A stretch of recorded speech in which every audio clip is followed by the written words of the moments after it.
The program is intended for mature audiences and is not here for your entertainment.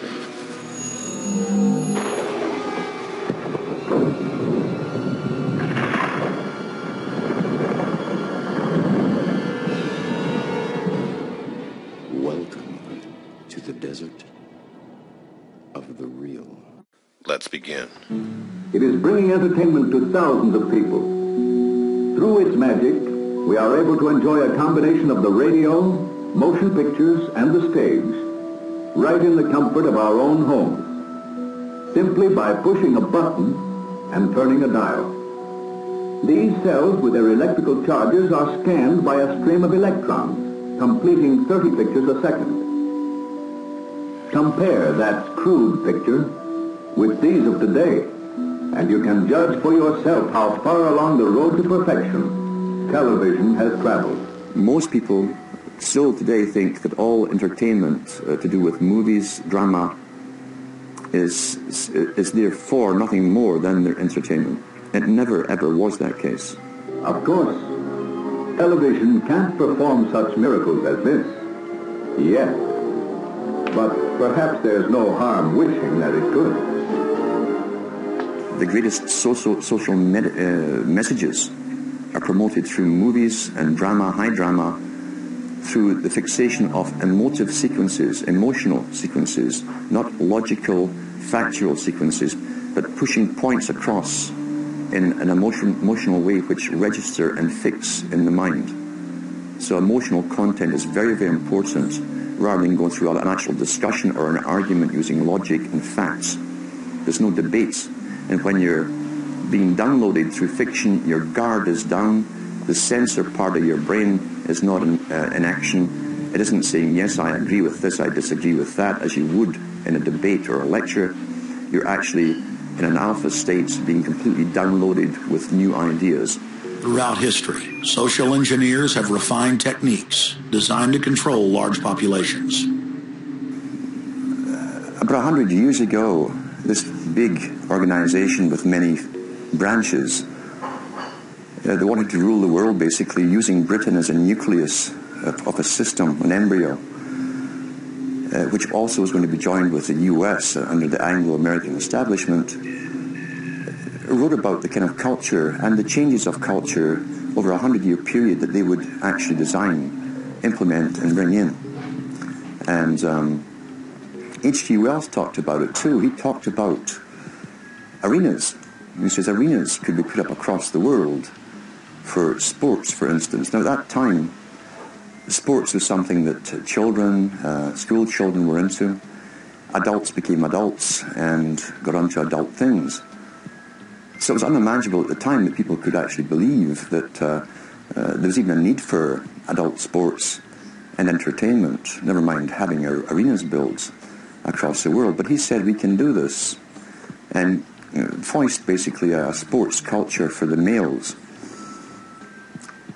Using a tribal system, we're all tribal to an extent. That's why we even bother to vote for a tribal leader. This is well understood. That's why we're supplied with these leaders. And because the average man was to become more disengaged from his own destiny as the expert class arose, it was decided that the males would get their outlet basically, gradually becoming helpless as males through sports. Therefore, they'd have a tribal team they could identify with. They could cheer them on as they were winning. In their own personal lives, they were getting nowhere. They were getting disenfranchised in a sense as experts took over decision-making for them in all kinds of fields. So this was psychology at use, planned before they even implemented the sports. When radio came along, of course, they used that to the maximum. Sports for the men, soaps basically for the women. And then in came television, as I say, with its alpha state, its hypnotic state. And sure enough, around the 1960s, really, 50s and 60s, it took off. It really, really took off. And men became glued on Saturday nights to the sports shows. A culture industry, which is called by its own the culture industry, The Soviet Union had a department called the culture industry. Their actors and directors were called the cultural leaders, because they would, like a computer, people are like computers, all you have to do is keep giving them new updates every so often, and you can change an entire country or a nation or a block of nations who are all getting the same upgrades at the same time along certain paths. Today we call it political correctness. Most people want to belong to their peer group. They want to be the same as everyone else when it comes to opinions. In fact, they judge their own personal sanity by bouncing ideas off their neighbours and friends who will answer back and agree on these same topics in kind. It doesn't matter if the topics or what you're given are facts or utter nonsense, as long as everyone agrees at the same time. You'll say, well, I'm sane, and your friends will all agree because they've had the same information given to them. But they've been programmed, and I'm sad because I know that it's hard for people like that to take an interest, a serious interest in world affairs, to take a serious interest in what their elected officials are doing. And they're not going to be really inclined to study or discover the deception that's being used against them. And so I'm sad because I see all of that in a flash in my mind as being an indication of how easy it is for the masses to be manipulated. The scientific dictatorship understands what makes human beings tick. They understand our psychology. They've studied it, and they're using it against us. But the minute the public awakens to the fact that there is an agenda to manipulate them, and the second the public realizes that they are being conditioned and controlled, the establishment begins to lose that edge they've got over people. So all I ask viewers to do is to think for themselves and to study public relations, to study advertising, to study propaganda, and to realize how much of it is out there in their daily lives. And then make the decision for yourself. I just want people to think on their own and to not have their decisions and their thoughts and their ideas pre-packaged and basically downloaded into them. If it's on TV and a famous face says something, then it must be true. He doesn't have to show you facts or anything else. You've been brought up with these faces. That's why they keep these guys on television into their 70s and 80s. You've grown up with this father figure who's on television every night at 6 o'clock. In your house, in your room, staring right at you, and he's a father figure. Would he tell you a lie? So you naturally never suspect him. And this same man will lead you through new topics. He'll introduce experts on the topics. They'll have a little summary at the end of every talk, and you are now left with the conclusion that's presented to you. You don't arrive at it. It's given to you, and it's good enough for you. When I was growing up, people were talking on their front porches, neighbors were playing baseball, there were nightly barbecues. You don't see that anymore. We've lost our communities. You drive through neighborhoods, you see the blue glow of television sets. We're losing our humanity. So if you want to rebel against the globalists, the social engineers, start by turning the TV off a few hours a day and actually getting to know your neighbors. Getting outside that comfort zone, expanding your horizons. By coming together as communities, by getting to know our neighbors, we defeat the social engineers. We're programmed today perfectly, just like machines.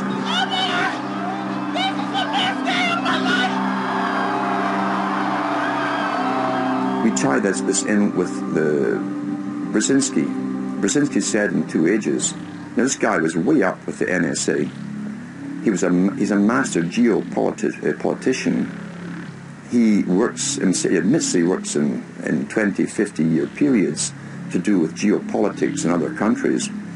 But he said himself, the public will shortly be unable to think or reason for themselves. Obama. You got Obama phone? Yes, everybody in Cleveland, low minority got Obama phone. Keep Obama in president, you know. He gave us a phone. He gave you a phone? Do more. How did he give you a phone? You sign up if you on food stamps, you on Social Security, you got low income, you disability. I have a question. Okay, what's wrong with Romney again?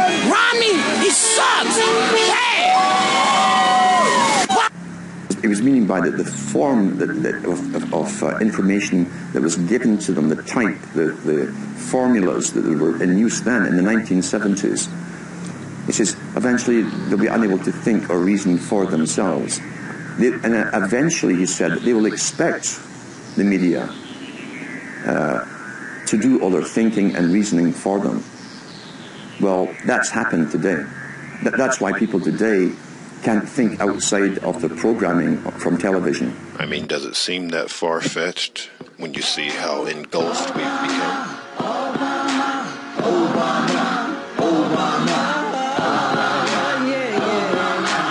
Someone to actually make a difference in my generation.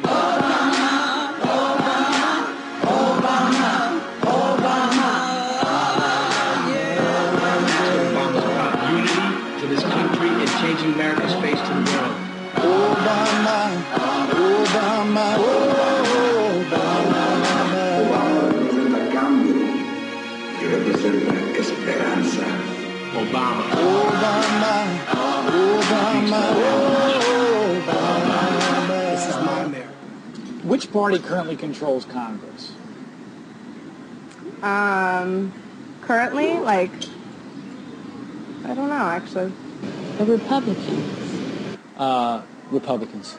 Republican. Republicans Yes. control Congress? Yes. Probably Republican because the president's Republican. That's my honest answer. I think it's Republicans that control it now, I believe. What, the Republican? Which political party currently controls Congress? I don't You don't know? know. Do you know who Barney Frank is? No. How about Nancy Pelosi? No. How about Harry Reid? I've heard that name, but I don't know who that is. What do you think of Barney Frank? I have no idea who that is. Nancy Pelosi? She's pretty cool. Harry Reid? I don't know who that is. What do you think of Barney Frank? I don't know him. I don't know who Barney Frank is. What do you think of Harry Reid? Don't really know Harry Reid. I don't know Barney Frank. What do you think of Nancy Pelosi? I only know the name. I don't know the face. What do you know about Harry Reid? Nothing. What do you think of Barney Frank? Who? Harry Reid. Don't know that person. What do you think of Harry Reid? Who is Harry Reid? Barney Frank. Don't know him. What do you think of Barney Frank? I never heard of that person. Who is he? He's a congressman. How about Okay. Nancy Pelosi? I haven't heard of her. What do you think of her? I think she's a fair lady. Do you know if she's a Democrat or a Republican? No, I can't say that. I don't know for sure. How about Harry Reid? Haven't heard of him. And what do you think of Barney Frank? I don't really know him. How about Nancy Pelosi? Don't know her either. Harry Reid? Don't know him either. Which of those people wore clothes that their party spent $150,000 on? Palin. Which has a pregnant teenage daughter? Palin again. Which wore clothes that their political party spent $150,000 on? Sarah Palin, I think. Which of the four has a pregnant teenage daughter? Palin. Which wore clothes that their party spent $150,000 on? Palin. Which has a pregnant teenage daughter? Palin. Which has a pregnant teenage daughter? Sarah Palin. Which of the four candidates has a pregnant teenage daughter? Palin. Which wore clothes that their political party spent $150,000 on? Sarah Palin. Which has a pregnant teenage daughter? Sarah Palin. Which of the four has worn clothes that their political party has spent $150,000 on? Palin. Sarah Palin. Which has a pregnant teenage daughter? Sarah Palin. Which has a pregnant teenage daughter? Sarah Palin. Which of the four has a pregnant teenage daughter? Palin. Which of the four wore clothes that their party spent $150,000 on? Palin. Which of the four wore clothes that their party spent $150,000 on? I know that was Palin. They made a big deal about that. But you gotta look pretty, right? Which of the four has a pregnant teenage daughter? That was Palin. Which of the candidates has a pregnant teenage daughter? Palin.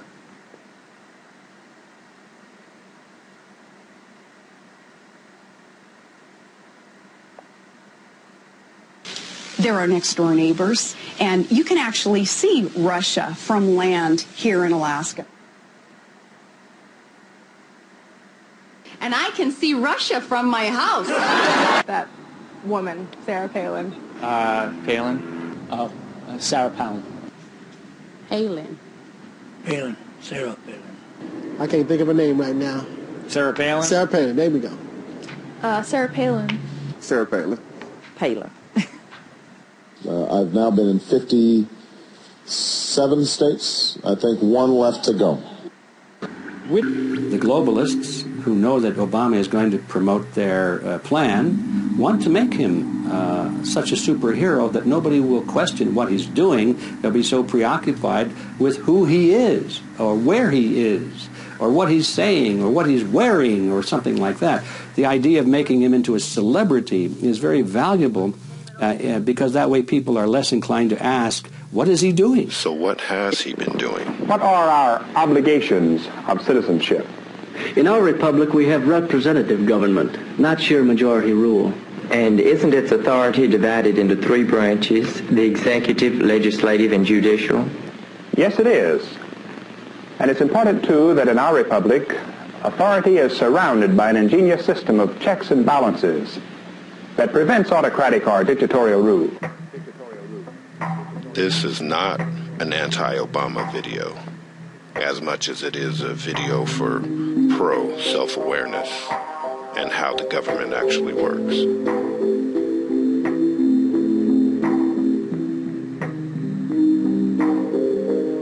Each year, the United States Department of Defense's budgeting expenditures are approved by Congress, which must pass a National Defense Authorization Act in order to fund the DoD. The most recent bill, however, the National Defense Authorization Act for fiscal year 2012, shocked many by containing an extraordinary provision allowing for the indefinite detention without trial of anyone even suspected of providing support to individuals or groups identified as terrorists. Although this represents little change from the U.S. government's modus operandi in waging the so-called global war on terror, many were amazed to discover that this provision specifically applies to American citizens who can now be detained by American military personnel anywhere in the world, including on U.S. soil, and held indefinitely without trial.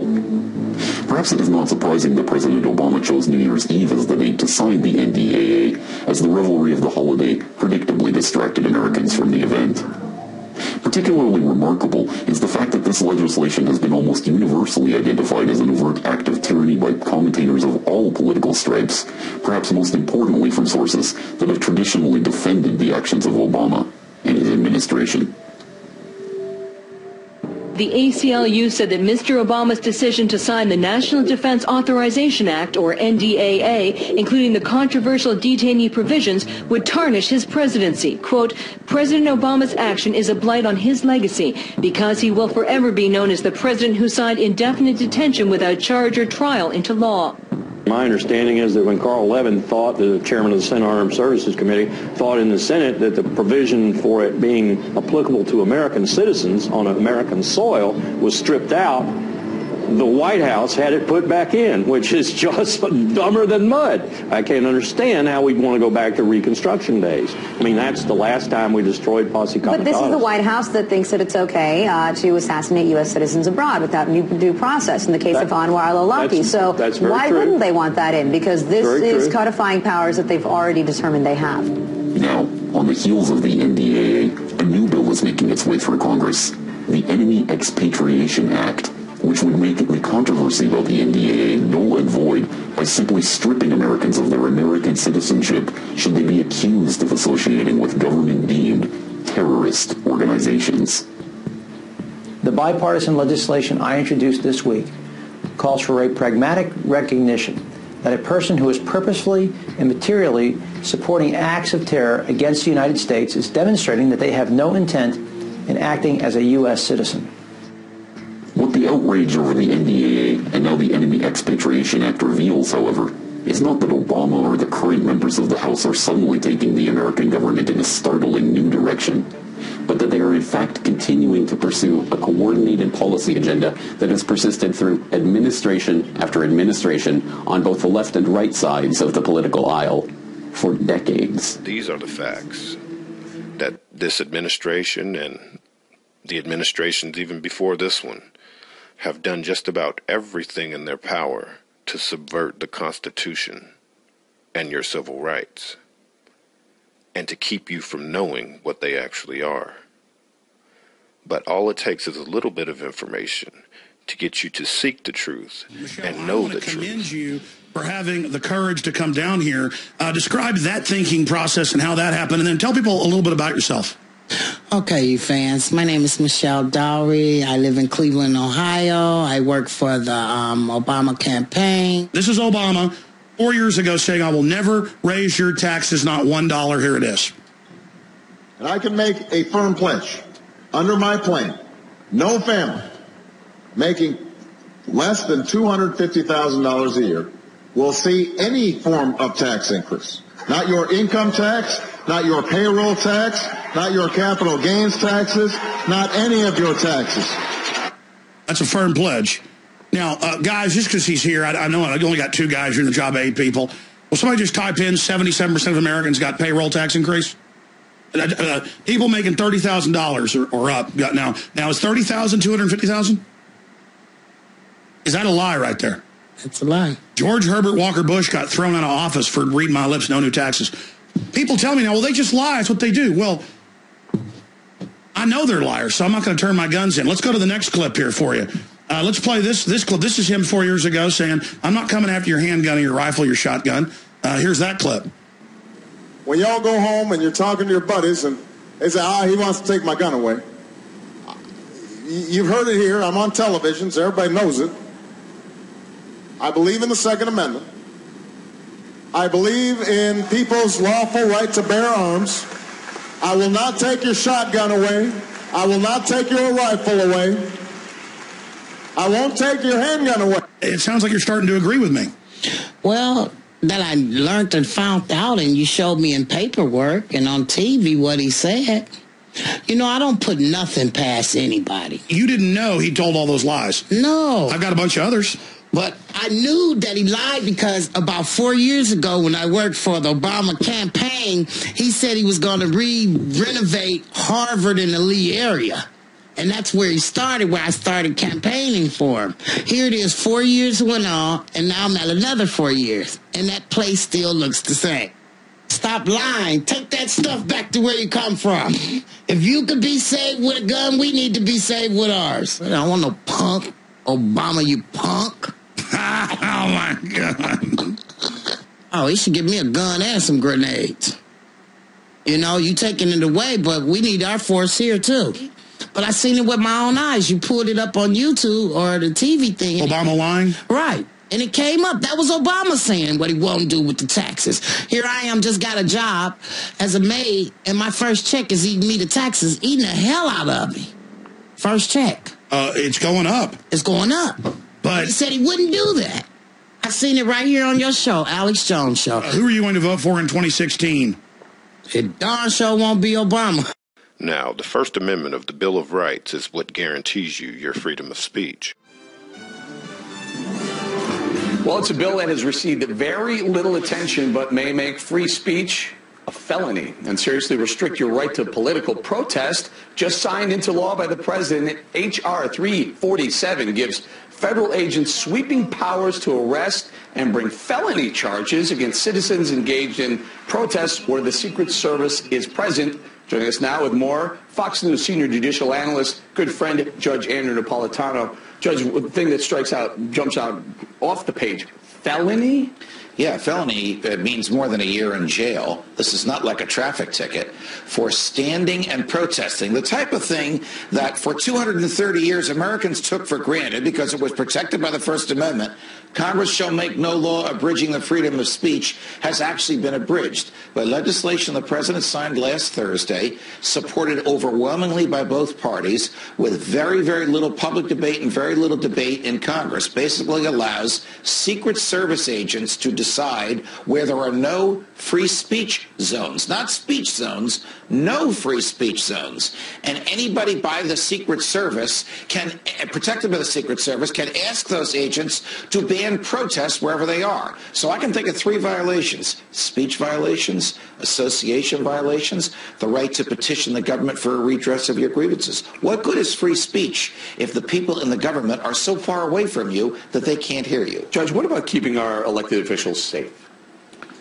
Keeping our elected officials safe is entirely different from insulating them from protest. The fact that the president is going to a hotel up the block should not bar you from standing across the street with a sign or with a bullhorn saying what you think about the president's policies. That is not a threat to him, and it is a part of American history since day one that we have the right to speak freely to, about, and against those in the government. Yeah, Judge, do you think this is going to be one of those laws that is on the books but not enforced? I think it's one of those laws that's going to be enforced when the government wants it enforced. The problem, Eric, is it puts a lot of unbridled discretion in the hands of Secret Service agents who may very well say, you know what, boss, you've had a rough day. We'll keep everybody away from you. Or, you know what, boss, this crowd likes you, so we're going to let them. We're going to let you hear them. That's suppressing speech on the basis of its content.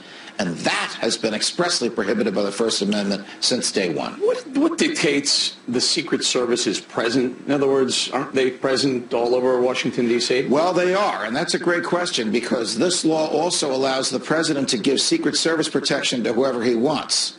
I'll give you a bizarre example. His campaign managers are coming to Washington to confer with him about the campaign. He can give them Secret Service protection. And then the Secret Service can say to the kids in the streets, you can't shout at David Axelrod, because the campaign manager, because the Secret Service is protecting him.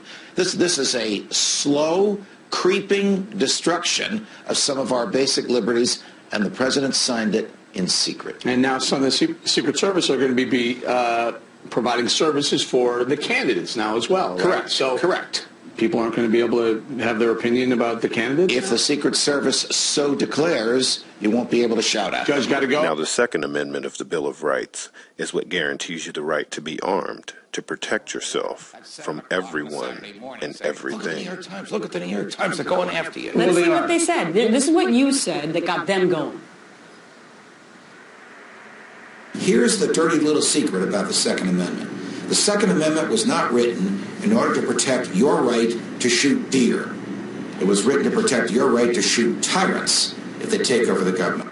Okay, so in response... That was just a little blurb in the D.C. Bureau for Greta Wire. You know, our colleague Greta Van Susteren has her producer walk around the bureau saying, hey, Eric, you want to say anything for Greta tonight? They found me, and that's what I said. But it was the subject of a piece that I had written for FoxNews.com and the Washington Times that day, last Thursday. Okay, so explain that then. The Second Amendment was not written to protect the rights of hunters because the people who wrote it already assumed that everybody had the right to hunt, because that's the way a lot of them gathered food for their families and for their businesses. But they had just finished fighting a revolution against a tyrant, King George III, and the mightiest army and navy known to the world at the time, that of Great Britain. And the only way they were able to do that was because they had the arms and armaments with which to fight the tyrant. So to make sure that the new government here would not do the same thing to the Americans here that the British had done to the colonists, they made certain that the government would not interfere with our right to protect ourselves. It's another one of those checks and balances. Before somebody in the White House got crazy ideas about taking people's rights, that person had to think twice. These people are not going to go quietly, and they have the means with which to resist.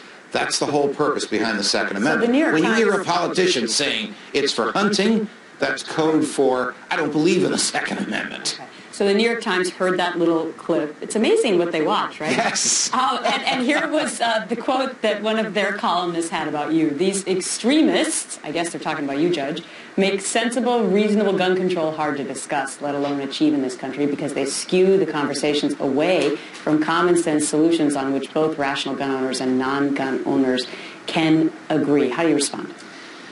Well, look, either we have a Second Amendment or we don't. The whole purpose of the Constitution was to preserve individual rights, whether it's speech, travel, privacy, or self-defense, from the overwhelming passion of the public. Right now, the public is passionate about this because we are still grieving over the horrific massacre, something none of us ever thought we'd see in our lives, that took place in Newtown. So the question is, should law-abiding citizens lose a fundamental liberty because of what some crazies among us have done?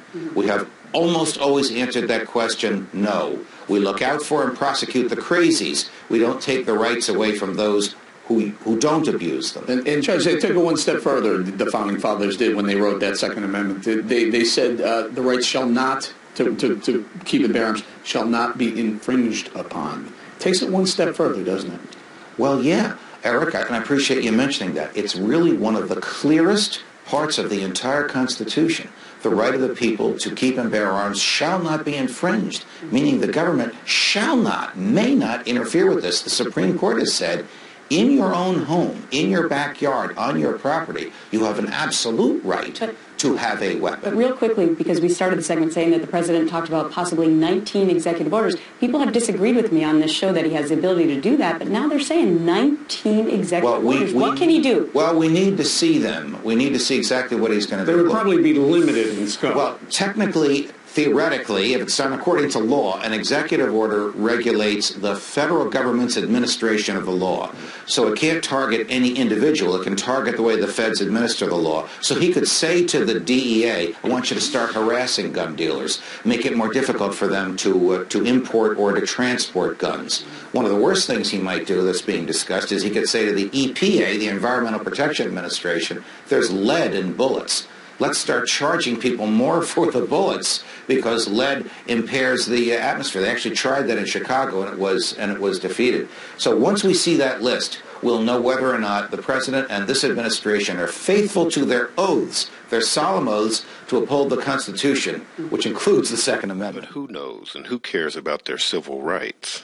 No one, as we see in this next video. Obviously, in these tough times, if you're disagreeing with President Obama, you're obviously a racist of some kind. So we're going to repeal their First Amendment.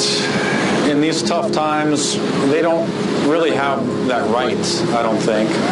This will repeal the First Amendment so that those right-wingers can't say hateful things about Obama. I'm tired of these people having the right to say what they want to say. You disagree, you don't have the right to disagree with Obama these days in these tough times. So thank you for helping to support repealing the First Amendment. No worries, man. Thanks, bro. We're doing what we can to take that amendment away. What we're trying to do is just repeal the First Amendment of the Tea Party. And anybody who criticizes Obama in this day and age is obviously just a racist. And so the Southern Poverty Law Center is approving the repealing of the First Amendment, and we're just going to call everybody a racist who disagrees with him. Thank you so much for repealing the First Amendment. This will repeal the First Amendment, and so that people can't say mean things about Obama. They're saying, this Tea Party people saying racist things, and I really appreciate your support. Thank you so much.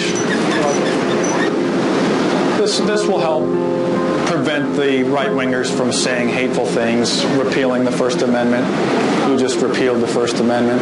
Thank you. You're black. Will you help to stop the hate speech from those right-wing extremists that disagree with Obama? We're going to repeal their First Amendment. Just sign, print here. I don't know where these Republicans think that they have the right to say what they want to say. It's getting pretty bad. In these in these tough times, you don't have the right to disagree with Obama in the way that they're doing it. Yeah, so we're going to repeal the First Amendment, and that'll stop that. Thank you, bro. All right. Take it easy, man. In today's day and age, the First Amendment is not really needed. It's kind of outdated. We're just going to put some polish on it and fix it. Thanks for your support. is so easy. Oh my God. In today's day and age, we need a revision of, the freedom of speech only has its limits. Mm-hmm. And in today's day and age, we need to get behind the president, and your criticism is just, it's not acceptable anymore. Right. I hear you. I'm with you on that. This supports the Southern Poverty Law Center's bid to restrict the freedom of speech against the right-wing anti-Obama groups. So we just repealed their First Amendment rights. We're trying to. Thank you so much. Just the signature here. It's gonna just to print your name here. Why are you reading it? Because you're supposed to read it. No, you could just. Shoot, man, you're smart enough. You're too smart, bro. Thanks, bro. So we're going to help to restrict their freedom of speech. These right-wing extremists. Just a name, print there, birth date. This will repeal the freedom of speech for the right-wing extremists. Birth date. Just to repeal the First Amendment. And just a signature. No. Oh, you don't? I'm sorry. I can't do this with a straight face. I don't want to repeal the First Amendment. Oh, you don't? I think it's disgusting, the shit that they say, but I can't do this with a straight face. I'm sorry. I'm just doing my job. Our culture has become so denigrated and dumbed down by our culture and our technology that people don't even realize that they've given up their humanity. But their humanity is being ushered into something else as we applaud and actually celebrate our own destruction.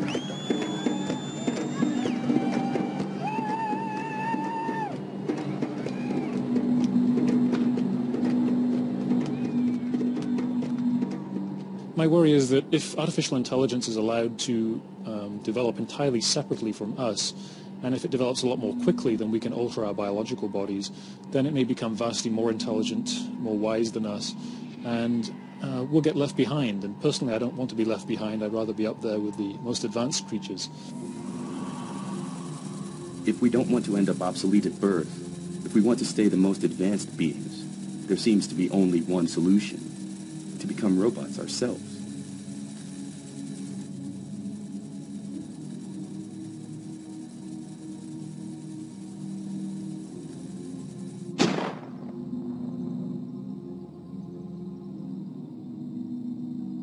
Whether we like it or not, we're becoming cyborgs. We're becoming transhumans.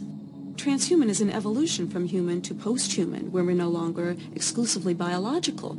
So the cyborg is having all sorts of add-ons. Are we walking around naked? No, we have clothes. We have eyeglasses. We have earplugs. Now, these are very, very basic, early add-ons to our biology. We're also having much more innumerable add-ons, prosthetic parts, inorganic hearts. We will see much more advanced prosthetics in the years to come. Eventually, we'll have entirely prosthetic bodies. Human as a design is a wonderful design, but humans as a design have some faults. One fault is we were not designed for the modern age. The industrial age has equipment moving faster than we are, and equipment that's very large that crushes us. So we were designed with an endoskeleton, meaning our bones are on the inside, with our soft tissue on the outside. The world would be better for us now if we had our bones on the outside, like an exoskeleton. So we were like a beetle. Post-human, I think, will be post-biological. By that I mean that it'll be a gradual process. There won't be any sudden transition to a different form. I think we'll gradually integrate more and more technology into our bodies. We'll be replacing our organs with more efficient organs. We'll gradually replace this neural tissue because it dies off after a while. It's easily subjected to chemical damage. So eventually I think we'll replace our brain cells with essentially computerized parts. It'll be much more efficient, much more powerful.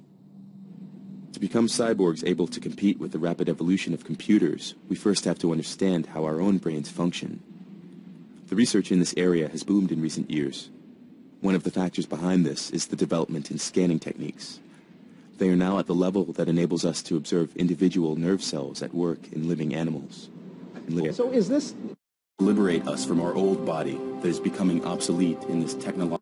That information, we can also understand it, see how it's organized, improve on it. We can extend it. We can make the memory 1,000 times bigger. We can make it faster. We can expand the perceptual capabilities. To transfer your mind to a computer, this seems to be the ultimate dream of many scientists. To liberate us from our old body that is becoming obsolete in this technological world. We would then go on living as free spirits in cyberspace.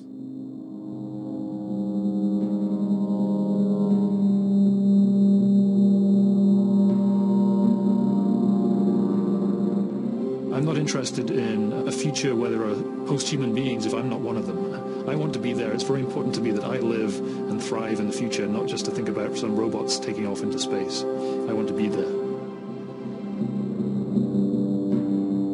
So in a way, mind uploading is a shortcut around artificial intelligence that will allow us to have machines with human minds.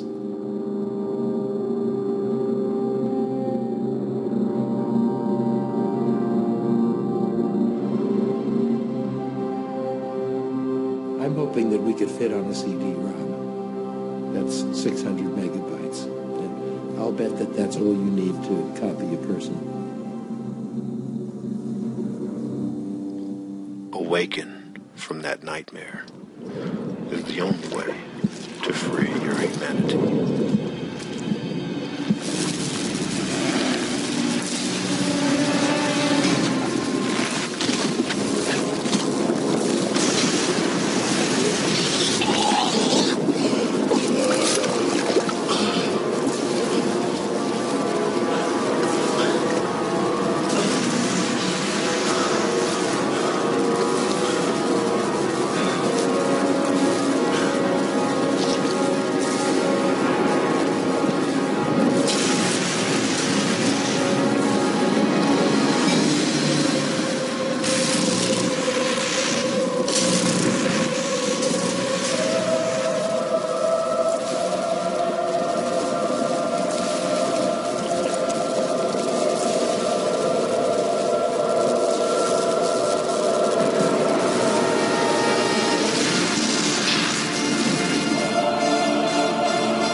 Remember, all I'm offering is the truth, nothing more.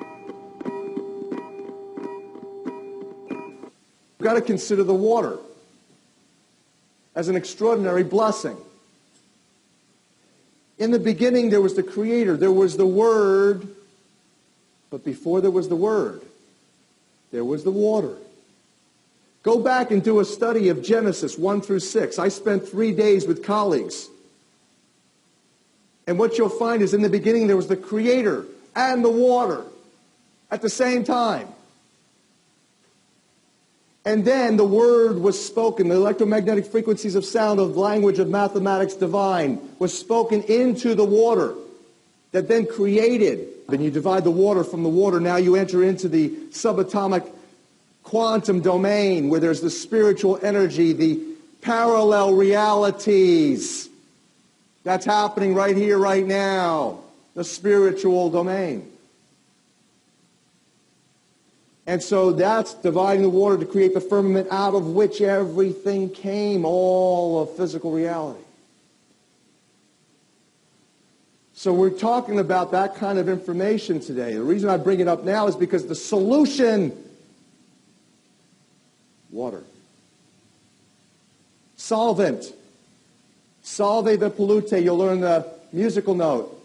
Do, re, mi, fa, sol, the fifth note. Solve pollute, solve the problem, solve the pollution, says Webster.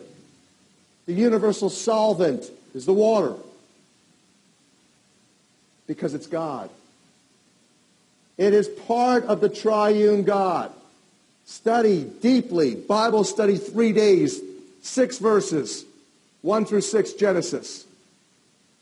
You realize water, that we flush down the toilets without thinking twice, is part of the triune God.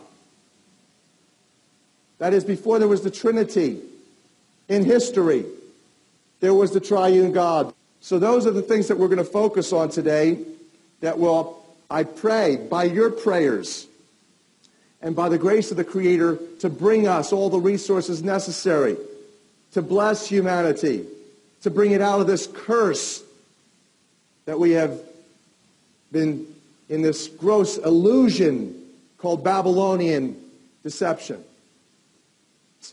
Reality that we can't stand anymore, that we fulfill now with the Messiah. What he said is, there will come a time, and these are the end times, it is now, where not only you shall do more than what I have done, and now is that time, but he said also that you will be living on this planet, but no longer of it. And that's now for most of you. You can't believe, nor can I, the insanity, the lunacy, the genocide that is occurring. It is not of us nor our hearts. This is that time. The prophecy is fulfilled. We won't need any of anything except for that divine anointing to lay hands on people and to pray and to have miraculous healings take effect.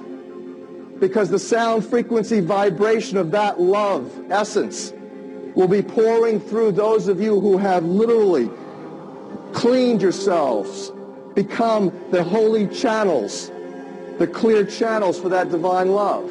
I think we're all natural healers, and I think right now we're engaged in a time of revealing that great truth and then getting beyond the mind control, the dumbing down of the population, to make us believe that we've got to pop magic pills to cure every ill. How totally absurd. How we think that we've got to get vaccinated in order to have immunocapacity to resist infectious diseases. That's insane. In fact, all the science is actually showing that the most deadly of all of the diseases is iatrogenesis. It's physician-induced illnesses brought on by faith and trust in what I call medical deities, MDs. And those who are in dissonance, that is in their hearts, they are not vibrating to a similar love frequency vibrations. They will literally implode from their own dissonance. And so that takes a lot of pressure off of those of us who think we have to save the world. Okay? It's all handled. The Creator's handled it. The future does not bode well for most people on this planet. The answer then lies not so much in the physical reality that's going on here, but literally in the transcendence of that, in the purification and the spiritual uplifting, virtually the emancipation of the burdened spirit that we all now have coming out of this culture. The reality is that you've got to come out of it completely. And there are ways intelligently, reasonably, responsibly to come out of this hypocrisy. And one of those ways is not going to get vaccinated, and it's not going to medical deities to solve every flu or every cancer that you've got going on. There's a whole other realm again, when we talk about faith, simple faith and spirituality and metaphysical dynamics, and how all of metaphysics is now can be beautifully explained through mathematics as well as this hydrosonics, sound vibration on water. Dr. Emoto's work further showed us that when we pray over water, the water dramatically changes. He showed us when he took photographs of 9 cities, their tap water around the world, and showed us that it looks like raw sewage under 20,000 magnification. When it used to look like a beautiful snowflake, you hit it with chlorine and fluoride and heavy metal toxicity, and you blow out the structures, the magnificence, the spiritual, empowered, energy-carrying capacity of the worlds, the earths, the planets, the universe is probably most sacred fluid, and this is what's called public health. It's virtually the creative juice of the universe. And what Dr. Emoto's fantastic contribution is, that we all are just so thrilled to have made, is that this water, this incredible creative juice, has this intelligence. It's literally divine. And Dr. Emoto's incredible work tells us that it's not only responsive to our prayers, just like angels, just like the Creator, but also this concept that it has a shifting of its actual structure, which means it's not only intelligent, but it changes its structure in such a way as to incredibly deliver personal messages to us. Messages that are very, very important, that speak to love, that speak to planetary sustenance, that speak to our own spiritual evolution and well-being. It's incredible that there is a master intelligence that is an incredible musician, that is literally vibing you and harmonizing you and uplifting your every single atom and molecule through a genetic sacred spiral to literally precipitate your essence. You are in essence a bioholographic projection of a divine harmony that we can't perceive simply because we don't have the ears that can hear those frequencies. In your body, chemical reactions virtually are insignificant compared to water and electromagnetic reactions. DNA, it operates simply because it's surrounded by what's sacred geometric forms of water, virtually the Merkaba in water molecules. You've heard of pyramid power. Well, the water molecules are just like the Creator's name in the Bible. It says the Yod-Hey, Vav-Hey. That's the tetragrammaton or the tetrahedron molecule. We are spiritual beings long before physical. Before we physically manifest into a quantum field of consciousness as a bioholographic projection of divinity, essentially it's all coming down from the heavens virtually, from the master conductor, master composer of the universal orchestra that's virtually singing love songs to every species simultaneously, uplifting everything, including all organic matter, all life. If we simply, with love and thanks, it's real easy, continue to put out these frequencies and these sounds, that the spiritual renaissance will literally solve all the earth's problems. I say that because of this metaphor. This is the difference between the power of our Creator and anything else, particularly evil. That you can go into a pitch black room full of evil, full of darkness, and light a little candle, and instantly that darkness flees. But you can't do the opposite.